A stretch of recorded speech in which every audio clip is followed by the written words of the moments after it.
Here we have three questions. The first is, what are the current educational practices that shackle students' independence in learning?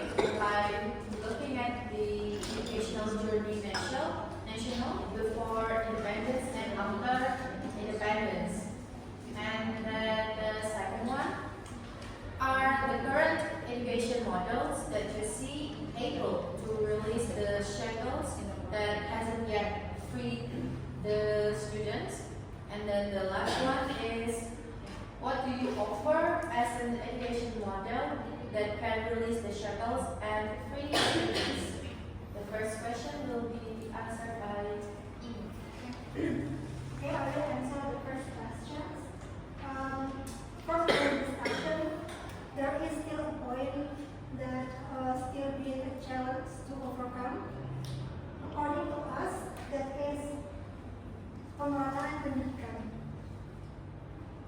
Pemerataan pendidikan masih menjadi belenggu dalam praktik pendidikan sejak zaman prakemerdekaan hingga saat ini, meskipun dalam bentuk yang berbeda. In the colonial era, education was only intended for colonials and also nobles, so that not all levels society have the same right to obtain education. Meanwhile, nowadays we have the same right to obtain education, but still we don't receive the same learning experiences due to different facilities in a certain area, especially technology.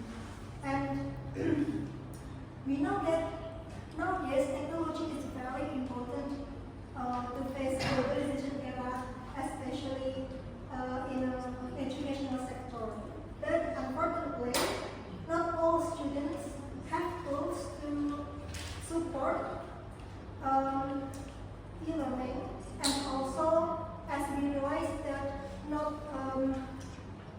most of senior teachers still having difficulty to delivering material using technology. Alright, for the question number 2, adakah model pendidikan saat ini yang dapat melepaskan belenggu yang belum memerdekakan kita didik? So we choose curriculum merdeka as a solution to solve this problem in educational terms. Karena kurikulum merdeka itu siswa memiliki keleluasaan untuk belajar dan mengembangkan potensi mereka dengan metode sesuai dengan yang mereka pilih. Sehingga di sini kita berdiskusi bahwa ada dua pendekatan atau model pendidikan yang dapat kita gunakan untuk melepaskan belenggu in educational terms. So, like I said before, the curriculum merdeka is this approach recognizes that each student is unique and cannot be forced to follow the same methods. So in addition, the Merdeka curriculum encourages students to be more courageous and critical so that they can express their ideas and opinion more freely. So hari ini yang pertama kita menggunakan model pendidikan yang menekankan kebudayaan dan kearifan lokal, which mean pendidikan yang menggabungkan kebebasan siswa untuk berkembang secara individual dengan tetap berakar pada budaya dan kearifan lokalnya. For example, like pembelajaran berbasis proyek. For example, like the students, are given projects related to local wisdom, such as creating documentation about the custom or traditional methods, or processing agricultural products. And then the second one is pendidikan inklusif dan demokratis. Pendidikan inklusif dan demokratis adalah konsep yang menekankan pada prinsip bahwa setiap individu tanpa memandang perbedaan fisik, sosial, ekonomi, dan budaya. Jadi di sini tuh karena sekali lagi kemerataan, jadi kita mengangkat ini sebagai kesetaraan akses. Jadi semua siswa berhak untuk mengakses pendidikan tanpa diskriminasi. So in inclusive and democratic education aims to create a learning environment that respects diversity, upholds equality, and encourages the active participation of all students in the learning process. For example, kita menggunakan pembelajaran yang fleksibel dan beragam.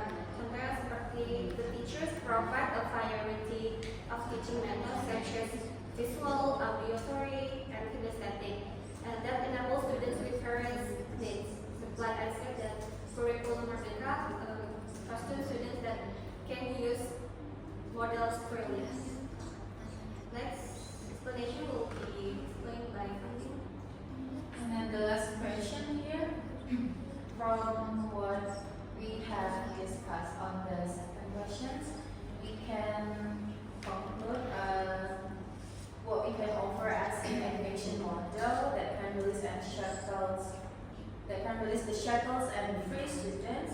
The first here, pembelajaran yang berpusat pada peserta didik or student-centered learning. So the students can understand their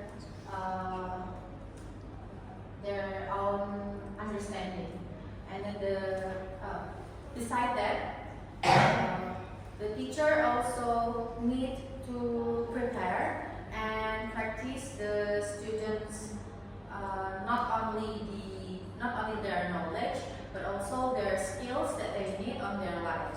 For example, the teacher can provide the activity using the 4C: critical thinking, creativity, collaboration, communication, and also digital literacy. And then the second one here, pengadaan kegiatan co-kurikuler menyesuaikan dengan kondisi dan kebutuhan siswa di tiap sekolah. According to the pedoman Kemendikbudristek nomor 56 tahun 2022, sekarang telah diadakan adanya P5, Proyek Penguatan Profil Pelajar Pancasila. This is an activity, a co-curricular activity that is focusing on the project approach to strengthen the usaha dalam mencapai kompetensi dan karakter yang sesuai dengan profil pelajar Pancasila.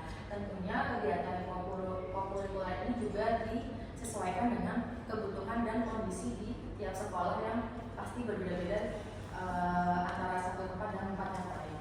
Kemudian yang ketiga, tidak berfokus pada mapel umum, tapi juga mapel lain yang bermanfaat untuk kehidupan meliputi keterampilan life skills. As what Kak Ima said before, that the real conditions that happens in the dunia pendidikan di Indonesia is such multicultural. The other subject that is useful for students to strengthen their life skill bisa kita apply di muatan lokal. Muatan lokal ini tentunya di tiap daerah berbeda-beda. Misal di tempat saya, in my place, muatan lokal masih menggunakan mata pelajaran bahasa Jawa, kemudian disupport dengan muatan lokal tambahan seperti TIK atau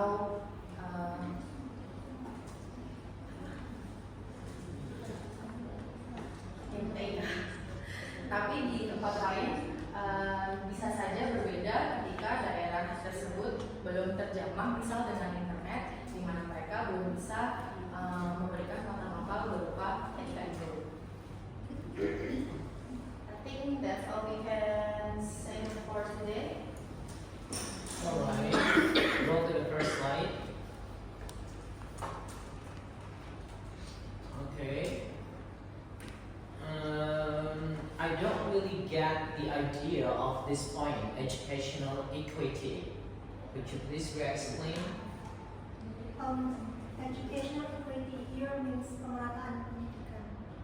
So, as we know that the kind of pemerataan pendidikan, the challenge that we face when in the colonialism era and today is different. As I said before,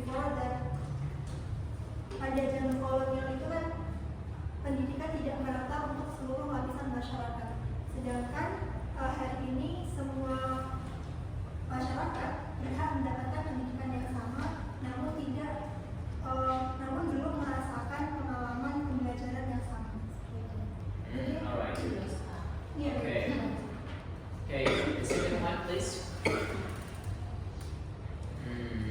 Okay, so this is the solution for this the issues addressed, yeah, in this point, yeah, in this assignment, yeah. The next one, okay, and the next one, all right.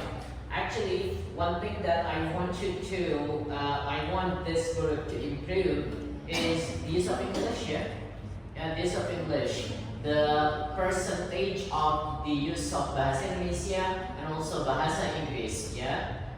If you take a look at the percentage of the use of Bahasa Indonesia, you spoke Bahasa Indonesia more often than, the use of English itself. So probably for the next presentation, push yourself to speak English, because we have this kind of agreement. I mean, most of lecturers who come to PPGS Plus, we have the same agreement that we are going to use EI, English as a medium of instruction.